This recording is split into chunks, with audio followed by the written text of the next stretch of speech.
ஹரி ஓம் மித்ராணி, welcome to simple Sanskrit with Subha. ஏற்கனவே வீடியோவில் தீபாவளிக்கு போட்டுக்கிற ட்ரெஸ்ஸஸினுடைய சமஸ்கிருத பெயர்களை பார்த்தோம்.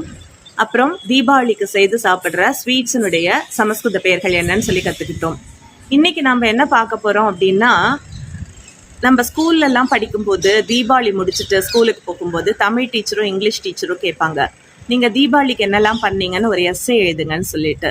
அதை தான் இன்றைக்கி பார்க்க போகிறோம். ஏற்கனவே வீடியோவில் வினைச்சொற்கள் கிரியாபதானின்னு சமஸ்கிருதத்தில் சொல்லணும், அதெல்லாம் உங்களுக்கு கற்றுக் கொடுத்துருக்கேன். இப்போது அந்த வினைச்சொற்களை உபயோகப்படுத்தி தான் இந்த எஸ்ஸே எழுத போகிறோம். தீபாவளி அன்னைக்கு காலையில் கங்கா ஸ்நானம் செய்தேன். தீபாவளி தினே சுபே கங்கா ஸ்நானம் கிருத்தவதி. புது ஆடை அணிந்தேன்.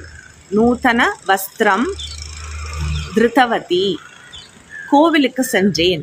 தேவாலயம் கதவதி. பூஜை செய்தேன். பூஜாம் கிருத்தவதி. கோவிலில் தீபம் ஏற்றி வைத்தேன். தேவாலயே தீபஜ்வாலனம் கிருத்தவதி. இனிப்பு சாப்பிட்டேன். மதுரம் காதித்தவதி. வெடி வெடித்தேன்.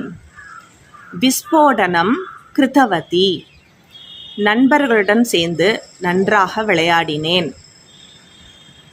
சகிபிஹி சஹ சம்யக் கிரீடித்தவதி. இவ்வளோதாங்க அந்த எஸ்ஸே. உங்களுக்கெல்லாம் அது பிடிச்சிருந்ததுன்னா கமெண்ட்ஸில் உங்களுடைய ஃபீட்பேக் என்னன்னு சொல்லி கொடுங்க. நாளை மீண்டும் புதிய விஷயங்களுடன் உங்களை சந்திக்கிறேன். தன்யவாதக.